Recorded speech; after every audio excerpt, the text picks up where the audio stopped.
Ah, Miss Vodyanitsa, prima donna of the Korolievsky troupe. What a surprise meeting you here. Will you be sitting in on a session of the Veche? Sorry, I'm not taking interviews today.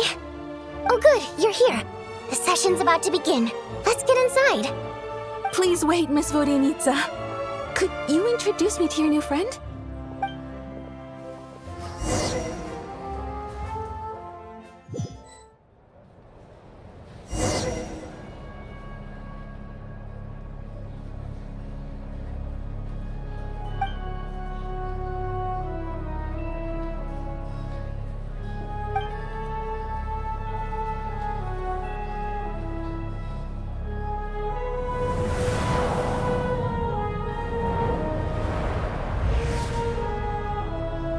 In summary, the energy management commitments made for the outgoing period have been delivered upon.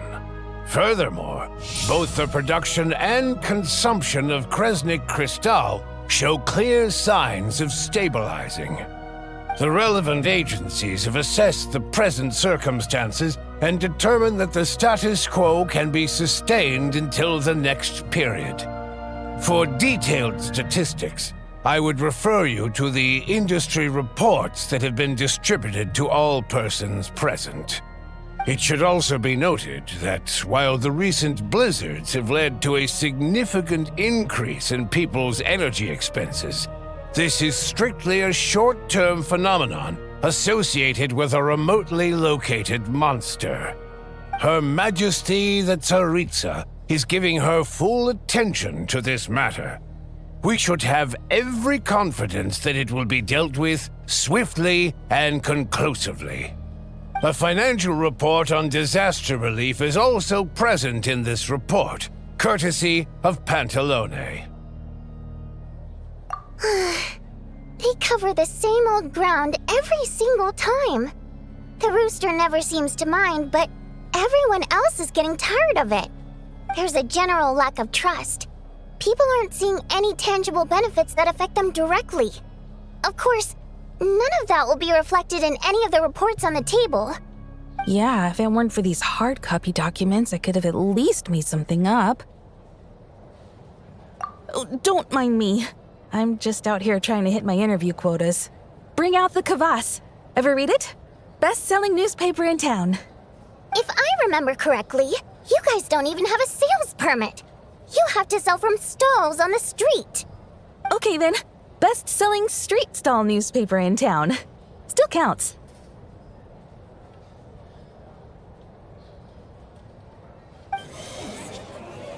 Order!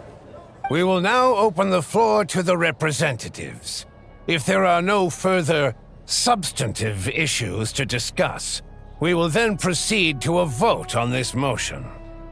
Snezhnaya has a long tradition of treating members of the Fatui armed forces and their dependents favorably. But recent surveys shows that Fatui families in remote areas have access to 15% less crystal than the average civilian family in Snezhnograd. It's been said many times before, but it bears repeating now. There needs to be a clear and consistent rationale behind how crystal is allocated, or we will soon face immense public backlash. Perhaps you wouldn't need to keep repeating yourself if you would hear me out for once. I say again, true consistency exists only in principle. In the real world, fairness is relative. You appear to treat resource allocation as a simple function of production and population. So what about when the equipment used in production breaks down? Have you factored that into your equation? And do you even know how long it's been since Snezhnaya last conducted a census? If I knew the answers to questions like that, I'm sure I'd be a very wealthy man. And I doubt I'd be going by child. I'd like to bring the focus back to the specific issue I raised. Or do you wish to deny that favorable treatment for Fatui dependents is our long-standing policy? It's easy to be a critic when there's no accountability. That seems to be a running theme in the anti-Project Stuzha cohort. Defeat the ringleader and all other problems will magically resolve themselves. That's what they seem to think. But in case you aren't aware, not one jot in my report would change whether Project Stuzha continues or not. So you have no intention whatsoever of finding a solution to this problem? On the contrary, I'm the only one here who ever brings solutions. Child opened by speaking up for the armed forces. Regrator struck back with style and a war of words ensued.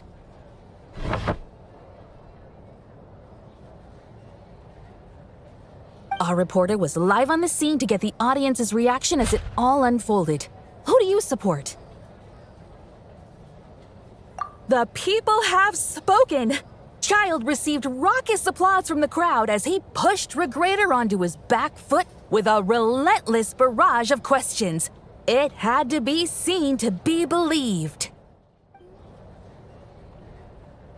The people have spoken! Regrator delivered a deft rebuttal to Child, as we've seen so many times before. But how could Child take this lying down? Now you see why they don't have a sales permit. However this reporter wants to spin things, I haven't forgotten that Tartaglia was representing the Northland Bank when we first met in Lille. So, surely their relationship can't always have been this strained. You two are getting off topic. Let's focus on what the data is saying. Mr. Pantalone, may I speak on your behalf? Oh, please do. I'm more than happy to save my breath. Crystal distribution policy undergoes modifications with each new period, the ultimate goal being to find the most reasonable method of allocation, which I believe is what Mr. Tartaglia also seeks. But I fear many may have been misled on this topic by extremist activists. To clarify, Project Stuja is not the root cause of the problem. It is merely a framework for resource distribution. The most recent reports all point to Snezhnaya's resilience and adaptability during this period of fine-tuning, and give clear indications that a distribution framework is improving with each iteration. To make drastic adjustments without first considering the risks would likely do more harm than good. It would be a waste of the hard-won experience we've gained to date. Renowned scholar of finance, Arapov spoke up to clarify the fiscal logic, clearly alluding to social organizations like the Rokot in his words. With the notorious Lelek still active to this day, should the Rokot be held responsible? No, there is someone else to blame. She's just rephrasing what Mr. Pantalone said. The Rokot are the critics he accuses of taking no responsibility for their actions. As for Lelek, you won't have heard of him yet. He's currently the most famous member of the Rokot. Well, more like infamous. Ending Project Stuja has become an obsession for him. Unlike the more decent ones among us, he believes that votes in the Veche are all that matter. So whether it's threats, coercion, or bribery, he'll use whatever means necessary to get people to change their vote. And since we're already on the subject, what do you think of Lelek's methods? Are you for or against? Yes, don't we all? Lelek supporters grow in number by the day. We stand with Lelek! Well, whatever the story is, his actions benefit us all. We stand with Lelek. Despite a handful of detractors among the audience, the people overwhelmingly support Lelek. We stand with Lelek! At least someone here wants to take this discussion seriously. I've been considering that issue myself. What you really need is more precise regional data, right? I think it would be easiest to let the Fatui handle it, since they're already in charge of Crystal shipments anyway. We may as well get them to collect some data while they're at it. Whatever you need, you can ask the Fatui to look into it for you. In terms of supervision, I think the Druzhna would be a good fit. I had hoped to discuss this with Miss Vesna, but sadly, she's not present. I will be happy to take a note of your suggestions and present them to Commander Vesna for a decision upon her return. The Commander has always taken a keen interest in Project Stuja. However, given the Druzhna's demanding workload, I'm afraid it may prove difficult for them to provide any practical support. Let us refrain from jumping to conclusions until a concrete and actionable plan is in place. My apologies, Lord Rooster. There are numerous issues to address here, including manpower, time sensitivity, and reporting lines. Nevertheless, I support drafting a proposal. Follow the usual procedure, and it can be raised as a new motion for all parties to evaluate at the appropriate time. In that case, I'd like to share one thought before the proposal is drafted. The issue of time sensitivity was raised just now, which I presume relates to the official reports. In fact, the Energy Commission already collects regular statistics on each urban center and its surrounding area. Would these be of any use? That's a good idea. I read every issue of Svietlolaidovka's report, and although my focus is mostly on the section about equipment operation, the energy consumption statistics also yield a lot of insights. Be that as it may, does no one see an issue with using local data to determine crystal quotas? In the long term, it seems like a very risky solution. Not if they are used purely for reference. So long as we have the report from the Northland Bank's headquarters to corroborate it, no one will be able to fool me. Very well then. It appears that this arrangement is acceptable to all parties. Yeah, sounds good to me. The members reached a provisional consensus on the issue of improving treatment for Fatui soldiers.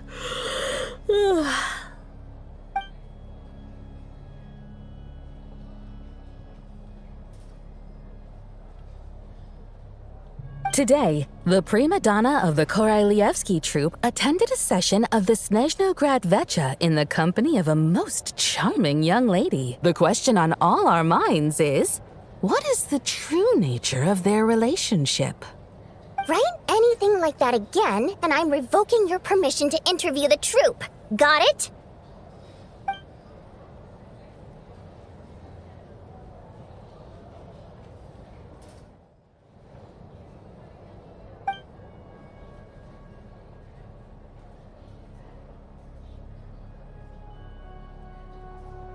Now then, if there are no further contributions from those present, we shall proceed to the final vote.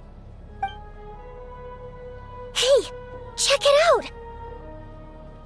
What made him vote against? Why now?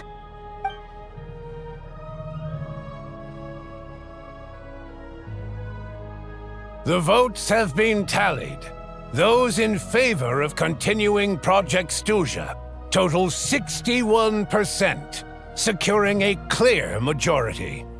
That was too close. The margin has shrunk yet again. Chuganov was a huge loss. I'll bet Lelek is behind this. I wonder how Pulcinella will respond this time. Chuganov. I see. Lelek strikes again. Yes, go, Lelek. Once Project Stuzha is defeated, our unwavering support at Bring Out the Kvass will finally pay off when we make our comeback. I can taste our victory already! In accordance with the result of this vote, Project Stuzha will remain in effect until the next Veche period. Finally, may I remind us all, we debate only for the greater glory and solidarity of our nation. May the aurora shine ever on, and the tundra always stand firm. The session is concluded. I have to say, I really wasn't expecting Chuganov to vote against Project Stuzha. Well, in principle, Snezhnaya's business and political elites ought to be the ones least likely to oppose it. As we heard, Project Stuzha is basically just a resource distribution framework that requires everyone to cut back during the winter.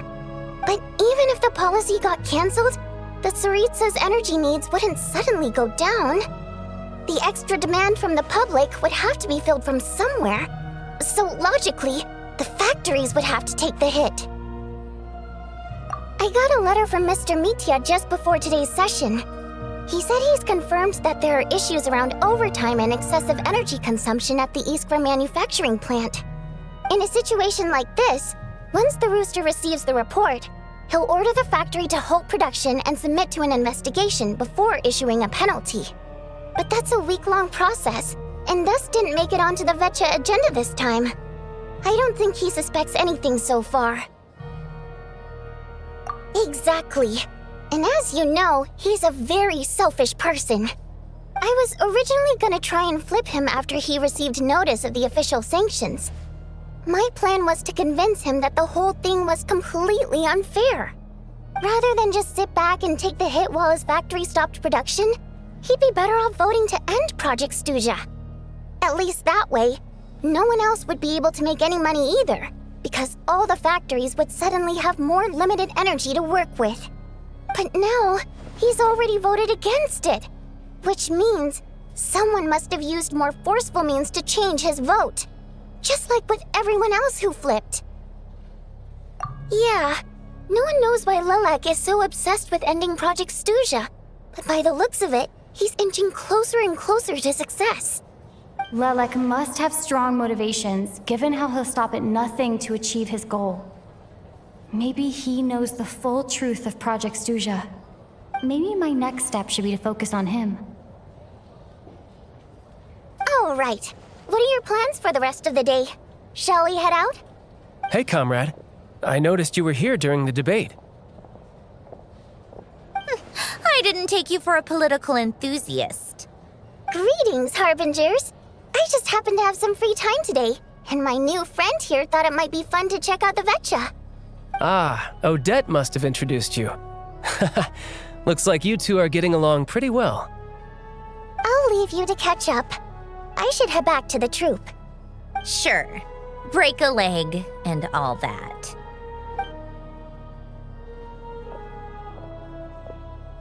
Thought it might be fun to check out the Veche, did you? Things are never that simple with you, Traveler. There's no way you're here for kicks and giggles. Tell me I'm wrong. Oh, yeah. To some, he's a captivating enigma. To others, he's the bane of their existence. No one ever thought that some anonymous nobody from the Rokot could cause such a stir. Huh? You want to look into Lelek? Then I'm sure his days of anonymity are numbered. What do you think, Sandrone? Fine by me, I guess. If the Traveler actually manages to expose Lelek, it'll be doing Pulcinella a favor. In return, it seems fair to let her in on what we've learned so far. My thoughts exactly. Sharing is caring, after all. Head back to Glupov and grab the files on Lelek. It's easier to just pull the records than go through the rigmarole of getting the Traveler a visitor's permit. As you command, child, sir. In that case, since we're going to be waiting anyway, I'll have someone brew a pot of black tea.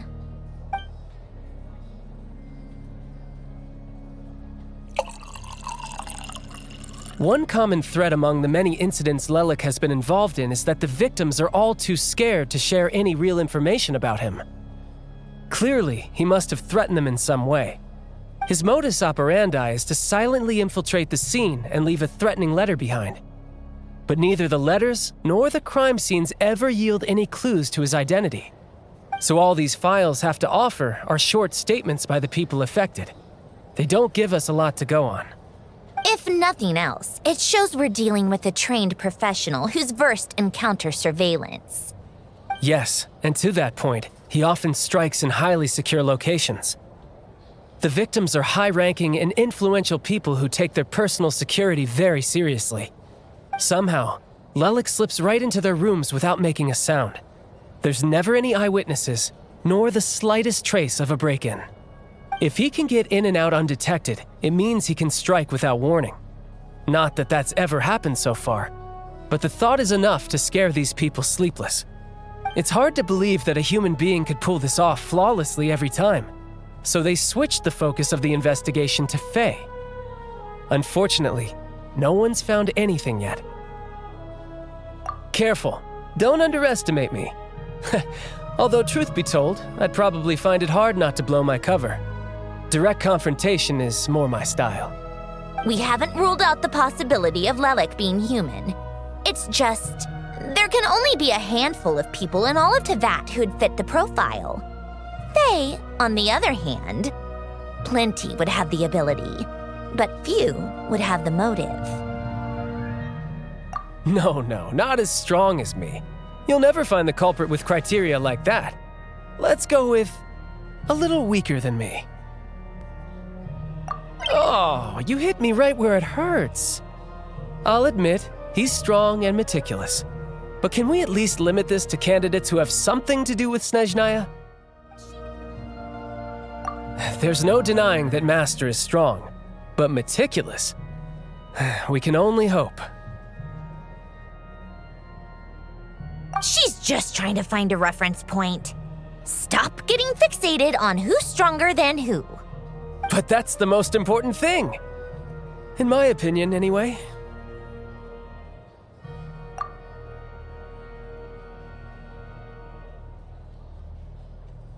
Odette. Yeah, that seems about right. Her skills are solid, and she's always calm under pressure. Except she's Fatui, so the likelihood of her working against us is pretty low.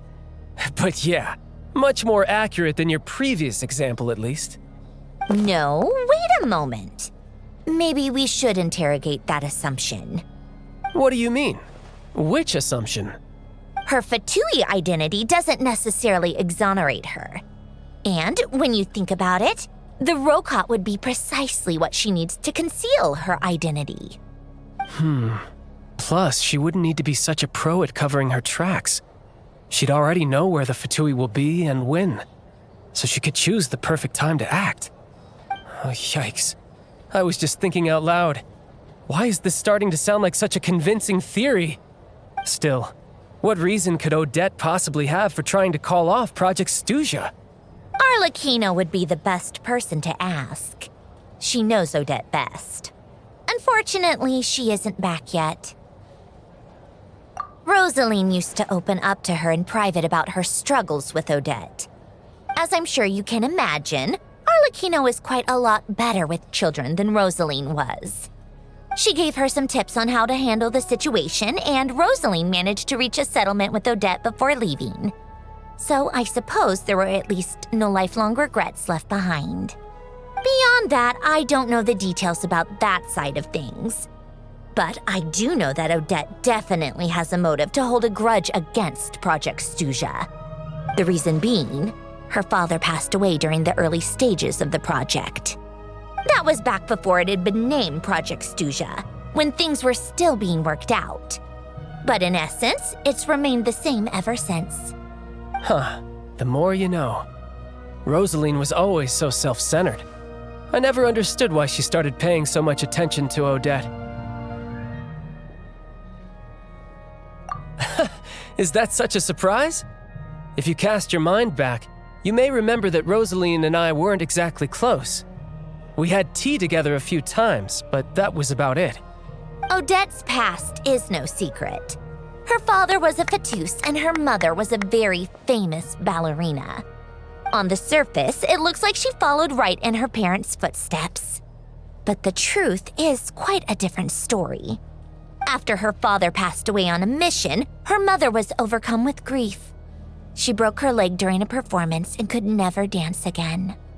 Odette was only interested in ballet at the time, but this tragedy left the family with both breadwinners gone. They could barely make ends meet. Per Capitano's policy, family members of Fatui who died in the line of duty had to be appropriately accommodated and provided with adequate assistance. So, regardless of how Rosaline may have felt about it, it fell to her to resolve the issue of Odette's family's livelihood. In the end, the solution they agreed upon was to have Odette join the Fatui. Right, because the alternative would have been a one-off compensation payment, I guess. In that sense, joining up was definitely the better option. Still, she must have had mixed feelings about it, right? If she doesn't even like the Fatui. It's just a theory, a possibility. But as a motive for Odette to become Lelek, it holds up. That said, I have no idea where Odette's head is at right now, or what her conflict with Rosaline was about. Plenty of people were on bad terms with Rosaline. I have no intention of trying to figure it all out. Yes, but there's not much point in discussing that now.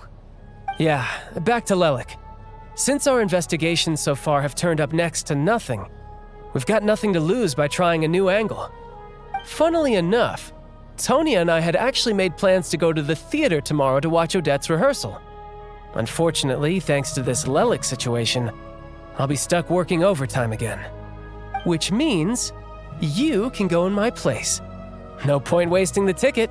Plus, you'll get to meet Tonya. Spirit Seeker. Quite the classic ballet. It was passed down through Odette's mother's family for generations, though it hasn't been performed in years. But Odette's been practicing it diligently, and it's finally ready for a return to the stage. Excitement is through the roof. Tickets for the official performance sold out long ago. Tonya's excited for it too. She's desperate to see it no matter what. Personally, it's not really my kind of thing, but since she's my little sister, I had to figure something out. I've actually seen it several times before. The story's pretty straightforward. The lead character follows a trail of clues left behind by a spirit, gradually recovering her memories along the way. It's a tale of love and regret. So not exactly reinventing the wheel, at least by today's standards. But when that classic melody kicks in and the lead character begins to dance, it always gets me. It really is beautiful. Not an easy dance to do justice to, though. I know it's always been Odette's dream to perform this piece, but I'm not sure she's really ready. In that case, I think that even if she is Lelek, we should wait until her performance is over before we respond. I'll let you take it from here, comrade.